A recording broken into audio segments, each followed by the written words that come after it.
वाल्मीकि रामायण के अनुसार उर्मिला जनकनंदिनी सीता की छोटी बहन थीं और सीता के विवाह के समय ही दशरथ और सुमित्रा के पुत्र लक्ष्मण को ब्याही गई थीं। जब राम और सीता के साथ लक्ष्मण भी वनवास को जाने लगे, तब पत्नी उर्मिला ने भी उनके साथ जाने की जिद की, परंतु लक्ष्मण ने उन्हें यह कहकर मना कर दिया कि अयोध्या के राज्य को और माताओं को उनकी आवश्यकता है।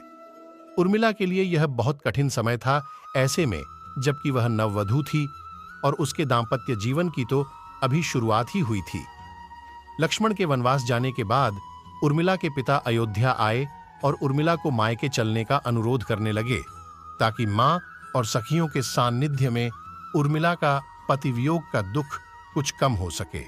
परंतु उर्मिला ने अपने मायके मिथिला जाने से इनकार करते हुए कहा कि पति की आज्ञा अनुसार पति के परिजनों के साथ रहना और दुख में उनका साथ न छोड़ना ही अब उसका धर्म है।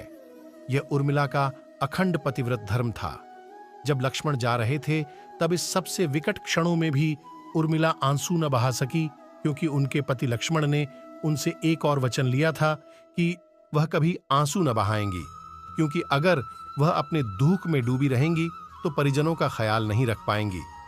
लेकिन अब सवाल यह उठता है कि लक्ष्मण अपनी पत्नी उर्मिला से 14 वर्ष तक दूर रहे, तो उर्मिला ने इस दौरान क्या किया? इस संबंध में मान्यता कर आधारित एक कथा पढ़ने को मिलती है। इस कथा का वर्णन रामचरितमानस आदि में नहीं मिलता है।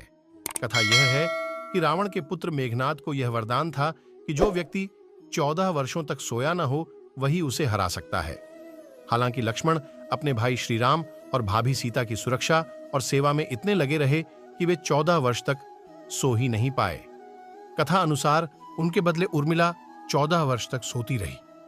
रावण के वध के बाद श्री राम, सीता और लक्ष्मण वापस अयोध्या लौट आए और वहां प्रभु श्री राम के राज तिलक की तैयारी होने लगी। उस समय लक्ष्मण जोर जोर से हंसने लगे। जब लक्ष्मण से इस हंसी का कारण पूछा, तो उन्होंने जो कहा कि सारी उम्र उन्होंने इसी घड़ी का इंतजार किया था कि मैं अब श्री राम का राज तिलक होते हुए देखूंगा, लेकिन अब उन्हें निद्रा देवी को दिया गया वो वचन पूरा करना होगा जो उन्होंने वनवास जाने के पहले दिया था। दरअसल निद्रा ने उनसे कहा था कि वह 14 वर्ष के लिए उन्हें परेशान नहीं करेंगी और उनकी पत्नी उर्मिला उनके स्थान पर सोएंगी।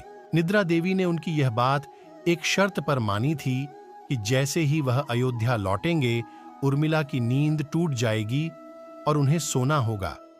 लक्ष्मण इस बात पर हंस रहे थे कि अब उन्हें सोना होगा और वह राम का राजतिलक नहीं देख पाएंगे। उनके स्थान पर उर्मिला ने यह रस्म देखी थी।